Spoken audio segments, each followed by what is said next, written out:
Baik, selamat datang kembali di channel Tanya Soal. Di video kali ini kita akan lanjutkan lagi pembahasan soal-soal kimia. Dan bagi kamu yang membutuhkan referensi pembahasan soal-soal sebelumnya, kamu bisa cek link yang sudah kita cantumkan di kolom deskripsi. Dan terima kasih buat kamu yang sudah mensupport channel ini dengan cara like, subscribe, dan juga men-share informasi channel ini kepada teman-teman yang lain. Dan khususnya buat kamu yang sudah join dan bergabung di membership channel kita. Dengan bergabung di membership, kamu bisa mengakses video-video yang kita buat khusus untuk para pelanggan yang sudah bergabung di channel ini. Kita mulai pembahasan soal di video kali ini. Gaya dispersi pada molekul-molekul nonpolar terjadi akibat adanya titik-titik. Jadi kalau kita tinjau molekul nonpolar itu adalah molekul di mana tidak ada terjadinya pengkutupan pada atom-atom yang membentuk molekul, tetapi kadangkala molekul-molekul nonpolar ini bisa terjadi karena kerapatan elektron yang tidak sama rata. Contohnya kalau kita tinjau misalnya CH4 ya. Senyawa yang dibentuk CH4 ini adalah senyawa nonpolar. Tetapi karena perbedaan keelektronegatifan, di mana H itu lebih elektropositif dibandingkan si C, maka suatu saat ini bisa terjadi uh, perbedaan kerapatan antara molekul-molekulnya, sehingga pada momen di mana terjadinya perbedaan kerapatan tersebut akan menyebabkan namanya suatu kejadian disebut dengan dipol sesaat yang menyebabkan terjadinya gaya tarik-menarik antar molekul. Nah, gaya dispersi dipol sesaat ini sering juga dikenal dengan istilah gaya London. Dan pada permasalahan ini kita pilih jawabannya adalah yang gaya dipol-dipol sesaat. Kita lanjut ke soal kedua. Dengan memperhatikan gaya van der Waals yang bekerja pada molekul-molekul berikut, senyawa yang titik didihnya tertinggi adalah titik-titik. Jadi untuk gaya van der Waals ini ada dua hal yang mempengaruhi.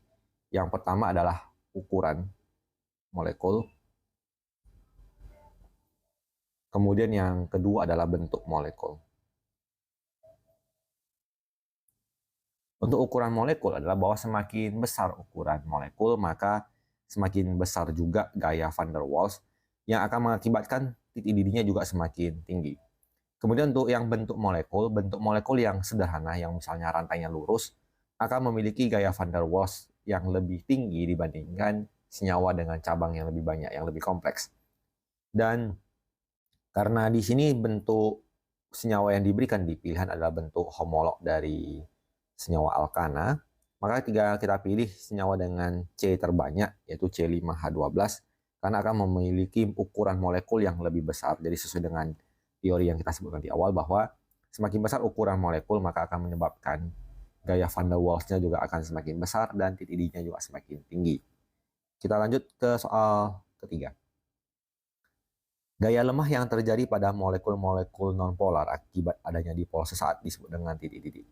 Jadi tadi di nomor 1 sudah kita singgung bahwa pada molekul-molekul nonpolar akan terjadi suatu kejadian di mana kerapatannya tidak sama, dan gaya tersebut disebut juga dengan nama lainnya adalah gaya London. Jadi kita pilih jawabannya adalah yang di option D.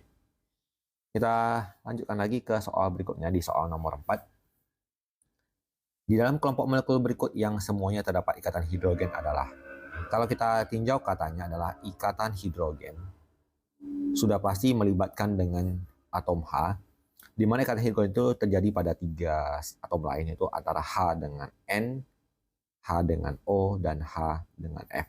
Jadi tinggal kita eliminasi saja kejadian yang tidak mungkin, yaitu H dengan C tidak ada, C dengan O tidak ada, HO ada, NH ada.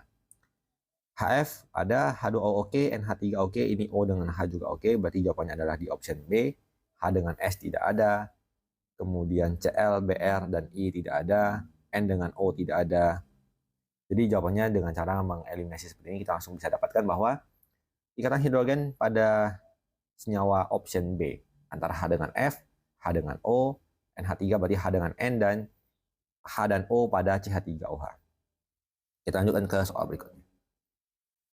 Logam dapat menghantarkan listrik dengan baik. Hal ini disebabkan oleh titik-titik. Jadi dasar untuk senyawa logam bisa menghantarkan listrik itu adalah adanya elektron yang bisa bergerak bebas.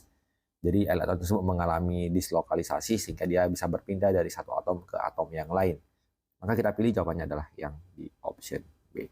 Demikian pembahasan soal untuk video kali ini. Semoga bisa diikuti dan dipahami. Semoga bermanfaat. Sampai jumpa di video selanjutnya.